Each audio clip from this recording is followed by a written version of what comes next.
அவர் கேட்காது நீ வந்து தான் ஆகணும் அப்படின்னு என்னை வலியுறுத்தி அழைச்சி போனார். நிறைய அற்புதங்களை நிகழ்த்தி இருக்கிறார் வாழ்க்கையில். அப்போ சாமி உள்மனதிலிருந்து நான் இருக்க எப்படி என்ன நீ குறி கேட்க போவேன்னு எனக்கு ஒரு இன்ஸ்ட்ரக்ஷன் கொடுக்குறாரு. ஒரு எலுமிச்சம்பழத்தை சாமி திருவடியை வைக்க எடுத்து போனேன். அதுலேயே என்ன கேட்டால் அந்த நிலத்தை விட்டு முதல்ல சாமிக்கு தான் உங்களுக்கு எப்படி இந்த பணம் வந்தது என்னான்னு அவர் கேட்டார். டாக்டர்லாம் வந்து உங்களுக்கு ஹார்ட்டில் அட்டாக் இருக்குது, அடப்பு இருக்குது. எனக்கு 1986 நான் வந்து ஒரு நண்பர் சம்பத் என்பவரோட கூட நான் வந்து இதுக்கு திருப்பதி அழைச்சி போனார். அப்படி திருப்பதி அழைச்சி போகும்போது அன்றைக்கி ரயில்வே ஸ்டேஷனில் பலத்த மழை பெஞ்சுது. பலத்த மழை பெஞ்சு நம்ம ரயில்வே பிளாட்பாரத்தில் உட்காந்துருந்தோம். அப்படி உட்காந்துருக்கும்போது சரி நம்ம திருப்பதிக்கு அன்றைக்கி முதல் நாள் தான் போய் வந்தேன். அப்படி போய் வரும்போது மறுநாள் இந்த சம்பத்துன்றவர் என்னை கூப்பிட்றாரு திருப்பதி போவேன். நான் இப்போ தானே போய் வந்தேன், என்னோட போக முடியாது, இப்போது நான் ஒன்றும் என்கிட்ட பைசா இல்லை, நான் போக முடியாதுப்பா, நான் வர முடியாதுன்னு சொன்னேன். அவர் கேட்காது நீ வந்து தான் ஆகணும் அப்படின்னு என்னை வலியுறுத்தி அழைச்சி போனார். சரின்னு போயிட்டு அப்போ போகும்போது அன்றைக்கி செமையான மழை திருப்பதியில் பெஞ்சுது. அப்படி பெய்யும்போது நான் என்ன பிளாட்பாரத்தில் உட்காந்துருக்கும்போது ஏன் சம்பத்துக்கு போகலாம் நம்ம அப்படின்னு சொல்லி மலைக்கு போகலாமே அப்படின்னு இருண்ணா அப்படின்னு சொல்லிவிட்டு நேராக பஸ் ஸ்டாண்டுக்கு அழைச்சி போனார். பஸ் ஸ்டாண்டுக்கு அழைச்சி போய் என்ன கேட்டிங்கன்னா அங்கேருந்து நம்ம குண்டக்கல் வண்டி பஸ்ஸில் ஏற்றினார். அந்த பஸ்ஸில் ஏறி போகும்போது என்ன எங்கே போய் அழைச்சி போகிறேன் அப்படின்னும் போது நான் வந்து வாடின மாட்டேன் அப்படின்னாரு. உடனே அப்புறம் குண்டக்கல் போயிட்டு அங்கேருந்து வேறு பஸ்ஸு மாறி நேராக மந்திராலயம் அழைச்சி போனார். அழைச்சி போகும்போது மணி நைட்டு 1:30 இருக்கும். அப்போ அந்த சிம்பிளான கோயில் மாதிரி என்ன எங்கேயிட்டு வந்து நம்மளை வந்துட்டானே என்ன அப்படி ஒன்றும் தெரியலையே அப்படின்னு அன்றைக்கு நாளில் வந்து நான் வந்து அங்கே அந்த வாசல்லே படுத்துக்கணும் நாங்கள் 2 பேரும். சரி வெளிக்காலம் எழுந்து சாமி குளிச்சுட்டு அப்புறம் அங்கே போய் சாமி தரிசனம் பண்ணிவிட்டு எனக்கு அப்போல்லாம் ஒன்றுமே தெரியாது. நம்ம வந்து சாமி ஏதோ ராகவேந்திர சாமின்ற ஒரு இதுவே எனக்கு தெரியாது. அப்படி இருக்கும்போது நேராக அவர்களை போய் கும்பிட்டுட்டு வந்தேன். அன்னையிலேருந்து ஆள்கொண்ட பெருமான் வந்து இன்றைக்கி எனக்கு 2025 வரைக்கும் இன்றைக்கி வரைக்கும் என்னை ஆள்கொண்டு என்னை வாழ வச்சிருக்கிறாரு. அவர் திருவடியை இப்போ மிராக்களை சொல்லணும்னா அது வந்து ஒன்றுமே வாய் திறந்து சொல்ல முடியாத நிலைமை அப்படிலாம் இருக்குது. நிறைய அற்புதங்களை நிகழ்த்தி இருக்கிறார் வாழ்க்கையில். அதாவது நான் வந்து எங்கள் வீட்டுக்காரமாக என் 4 பொண்ணுங்களை அழைச்சிக்கின்னு நான் வந்து மந்திராலயம் போனேன். அப்போ எங்கள் பொண்ணுங்களாம் ரொம்ப கை குழந்தையான ஒரு பொண்ணுங்க 4 பொண்ணு கொடுத்துட்டே நான் எப்படி என்னுடைய இதெல்லாம் இந்த பிள்ளைகள்லாம் எப்படி நம்ம இது பண்ண வாழ வைக்கிறது போகிறதுன்ற மாதிரி மனசில் ஒரு பெரிய கவலையோடு போனேன்.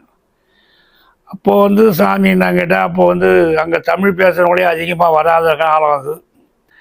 அதிலேருந்து வந்து இப்போ நான் வந்து பல விதமான மளிகை கடை போய் அரியூரில் வச்சு அது பிற்பாடு கொஞ்சம் ஆகி ஒரு விதமாக ஆக்கி அப்புறம் நிலம் ஒரு 9 ஏக்கர் 14 சென்ட் நிலம்லாம் வாங்கி வச்சுருந்தேன்.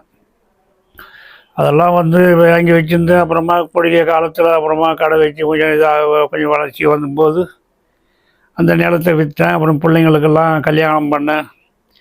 நல்ல முறையில் கல்யாணம் பண்ணி அவங்கவுங்களுக்கு செட்டட் பண்ணி அவங்கவுங்களுக்கு வீடு மனையெல்லாம் வாங்கி கட்டி கொடுத்துட்டேன்.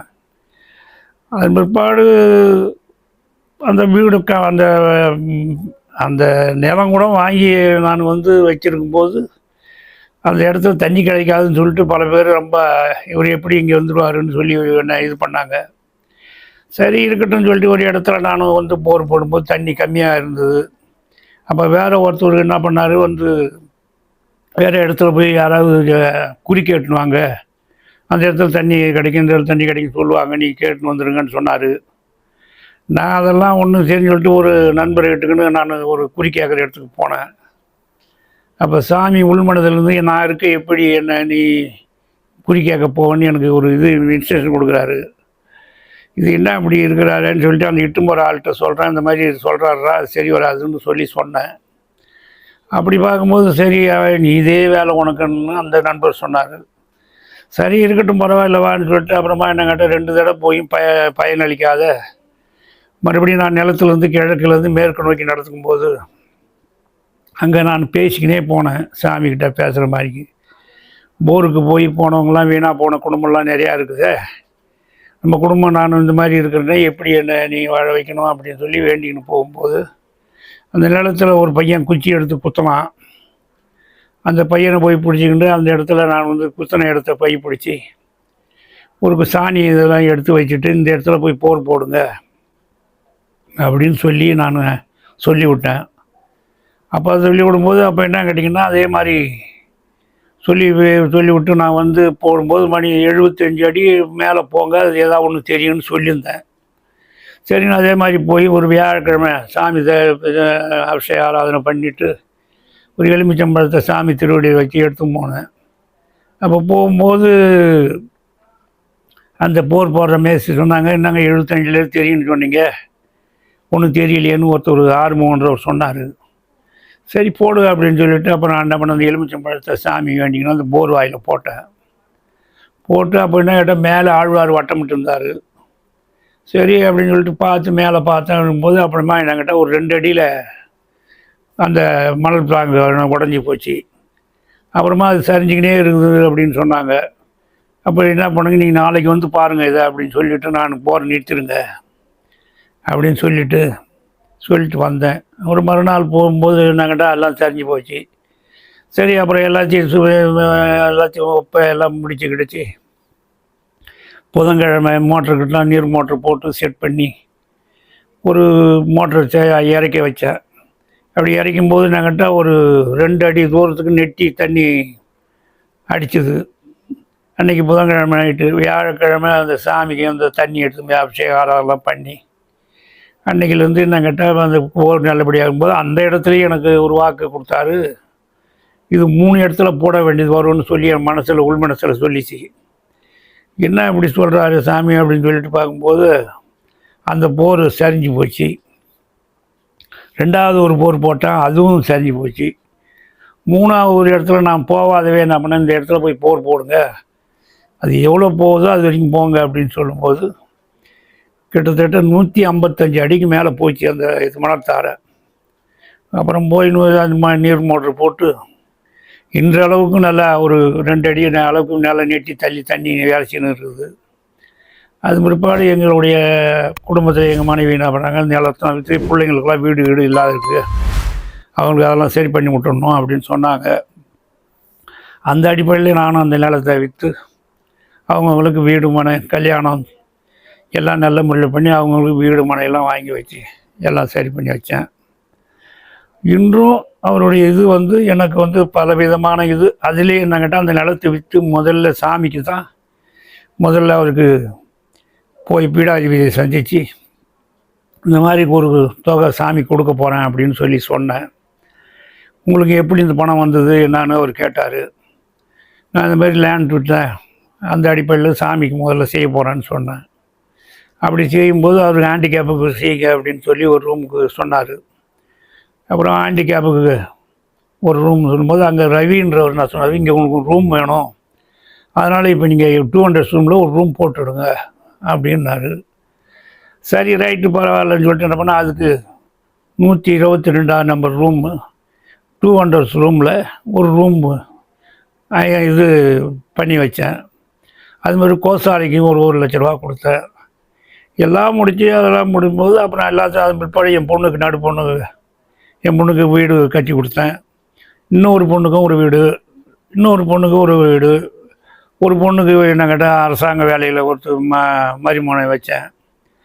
இப்படியா பலவிதமான மிராக்கள் செய்து வாழ்க்கையில் பலவிதமான இதெல்லாம் செஞ்சுருக்காரு எனக்கு சாமி. இன்றும் எனக்கு உடல் நலம் சரியில்லாத போதும் டாக்டர்லாம் வந்து உங்களுக்கு ஹார்ட்டில் அட்டாக் இருக்குது, அடப்பு இருக்குது, அதனால் நீங்கள் ஆப்ரேஷன் பண்ணணும்னு சொல்லி வந்து ராமச்சந்திராவில் சொன்னாங்க. நான் அதெல்லாம் வேணாம் எனக்கு அப்படின்னு சொல்லிவிட்டு கிட்டத்தட்ட இன்றைக்கி நான் ஒரு நாட்டு மருந்து மாதிரி சிம்பிளாக சாப்பிட்டுண்டு இன்றைய வரைக்கும் ஏதோ ஆண்டவன் அனுக்கிறதுல எந்த வித நோய் நொடி இல்லாமல் வாழ்ந்து அவர் திருவடியை வணங்கின்னு இருக்கிறேன். என் வாழ்க்கையில் பலவித மிராக்கள் செய்திருக்கிறாரு. 1 2 அல்ல, நிறைய செய்திருக்கிறார். நிறைய செய்திருக்காருன்னா அதை வாய்விட்டு சொல்ல முடியாது என்னால். இன்றைய வரைக்கும் நான் வந்து மற்ற சாமிகளை நான் வணங்குறது கிடையாது. இப்போது ஒரே தெய்வமாக என்ன கேட்டால் பெருமாள், தாயார், ராகவேந்திர சுவாமி. எப்படியும் என்ன பண்ணுவோம், ஒரு மாதம் ஒரு தடவை, மாதம் 2 தடவை, ஒரு 2 மாதத்துக்கு ஒரு தடவை, இப்படியா நான் இன்றைய வரைக்கும் கிட்டத்தட்ட 86லேருந்து இந்த 25ஆவது வருஷம் வரைக்கும் நான் அவர் திருவடி போயின்னு தான் இருக்கிறேன். எனக்கு எந்த விதமான இதுவும் இல்லை, குறையும் இல்லை. அவர் நிறைவான வாழ்க்கை, நிறைவான எண்ணங்கள், நிறைவான செயல். இவர் தான் எங்கள் வாழ்க்கையில் எனக்கு ஒரு பெரிய வரப்பிரசாதமாக எனக்கு கிடைச்ச என்னை ஆள்கொண்ட பெருமானவர். என்னை வாழ வைத்து இது வரைக்கும் இருக்கிறது அவர் திருவடி தானே தவிர மற்றபடி எதுவும் இல்லை. இன்றைக்கு காலையில் எழுந்திருக்கேன்னா அவர் திருவடி தான் பார்ப்பேன். காலையில் எழுந்த திருவடி பார்த்து அப்புறம் தான் முதல்ல போய் குளிச்சுட்டு வந்தேன்னா அப்போ சாமிக்கு காலையில் 5 மணிக்கெல்லாம் எழுந்துருவேன். காலையில் சாமி கூட போய் சாமி கும்பிட்டு வெளியே வந்து அது முற்பாடு என்னுடைய அன்றாட கடமையை வேலையை நான் செய்து இன்றைய வரைக்கும் செய்துன்னு இருக்கிறேன். அது எங்கெங்கே இன்னும் சாமியினுடைய திருப்பணிகள் எங்கே நடக்குதுன்னா அங்கே ஏதாவது என்னால் என்ற அளவுக்கு கொடுக்குறேன். அவ்வளோதான் என் வாழ்க்கையினுடைய இது. மற்றபடியெல்லாம் என்ன ஆகுது, இன்றைய வரைக்கும் நான் ஏதோ அவன் திருவடியில் நல்லபடியாக இருக்கிறேன். அவ்வளோதான் வாழ்க்கை.